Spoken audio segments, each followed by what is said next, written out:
যে মারাত্মক ভুলের কারণে একজন বাংলাদেশি নতুন ব্যবসায়ী কিছুদিনের মধ্যেই হারিয়ে যায়। সেই ভুলটি হলো সে তার পার্সোনাল লাইফের টাকা এবং বিজনেস লাইফের টাকাকে একসাথে মিলিয়ে ফেলে। সে ইচ্ছামতো বিজনেসের টাকা খরচ করে পার্সোনালি, আবার পার্সোনাল টাকা খরচ করে বিজনেসের মধ্যে। এই যে একটা সেপারেশন না রাখার কারণে তার ব্যবসাটা কয়েকদিন পরে এলোমেলো মনে হয়।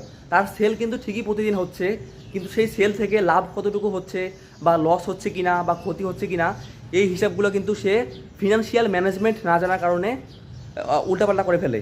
এই জন্য একজন ব্যবসায়ীর জন্য খুবই গুরুত্বপূর্ণ আরেকটা কাজ হলো তাকে ফিনান্সটা সুন্দরভাবে বোঝা উচিত, যে আসলে কীভাবে ফিনান্স ম্যানেজ করতে হয়, ক্যাশ ফ্লো কীভাবে ম্যানেজ করতে হয়, নেগেটিভ ক্যাশ ফ্লো কী জিনিস, পজিটিভ ক্যাশ ফ্লো কী জিনিস।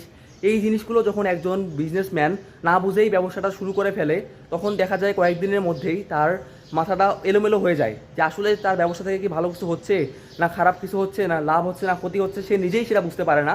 না বুঝে একসময় হতাশ হয়ে ব্যবসাটা কিন্তু ছেড়ে দেয়।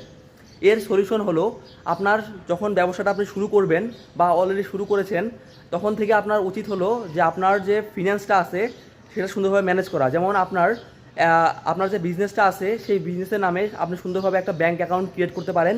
সেই ব্যাঙ্ক অ্যাকাউন্ট ক্রিয়েট করে সেই বিজনেসের জন্য আপনার যতটুকু ইনভেস্টমেন্ট আছে বা যতটুকু ইনভেস্টমেন্ট আপনার করার ইচ্ছা আছে, সেই ইনভেস্টমেন্ট করার ইচ্ছার বা প্ল্যানটুকু যে টাকাটা আপনার হয়, সেই টাকাটা আপনি ওই ব্যাঙ্ক অ্যাকাউন্টে ট্রান্সফার করে দেন। এবং ওই ব্যাঙ্ক অ্যাকাউন্ট থেকেই আপনার বিজনেসে যতগুলো খরচ আছে, তারপরে যতগুলো আয় হবে, সবগুলো যেন ওখানেই ইন হয় এবং ওখান থেকেই আউট হয়। আপনার পার্সোনাল অ্যাকাউন্ট থেকে যেন টাকাগুলো বের না হয়।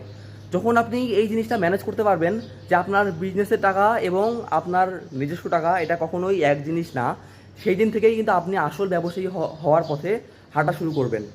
আপনি যখন আপনার ব্যবসা থেকে সুন্দরভাবে প্রফিট আয় করবেন, তখন আপনি ওখান থেকে নির্দিষ্ট পরিমাণ একটা স্যালারি ওখান থেকে নিয়ে ফেলতে পারেন, এবং সেই স্যালারি দিয়ে আপনি যখন চলাফেরা করবেন, তখন দেখবেন যে আপনার পার্সোনাল মানিটাও সুন্দরভাবে আপনার ম্যানেজমেন্ট হচ্ছে এবং বিজনেসের মানিটাও খুব সুন্দরভাবে ম্যানেজমেন্ট হচ্ছে। কিন্তু আপনি যদি দুইটাকেই একভাবে মিলিয়ে ফেলেন, তখন দেখবেন কয়েকদিন পরে আপনার ব্যবসাটা আর ভালো লাগছে না, কারণ আপনি বুঝতে পারছেন না যে আপনার ব্যবসা থেকে আসলে লাভ হচ্ছে না লস হচ্ছে।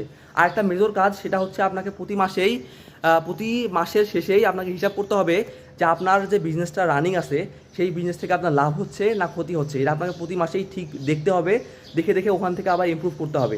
এবং ডেইলি যে আপনি খরচগুলো করেন সেগুলো অবশ্যই মাস্ট লিখে রাখতে হবে এবং হিসাবের মধ্যে রাখতে হবে। এই জিনিসগুলো যদি আমরা করতে পারি, তাহলে দেখা যাবে আমরা খুব সুন্দরভাবে স্মুথলি ব্যবসাটা রান করতে পারবো ইনশাআল্লাহ। সবাই ভালো থাকবেন। আসসালামু আলাইকুম।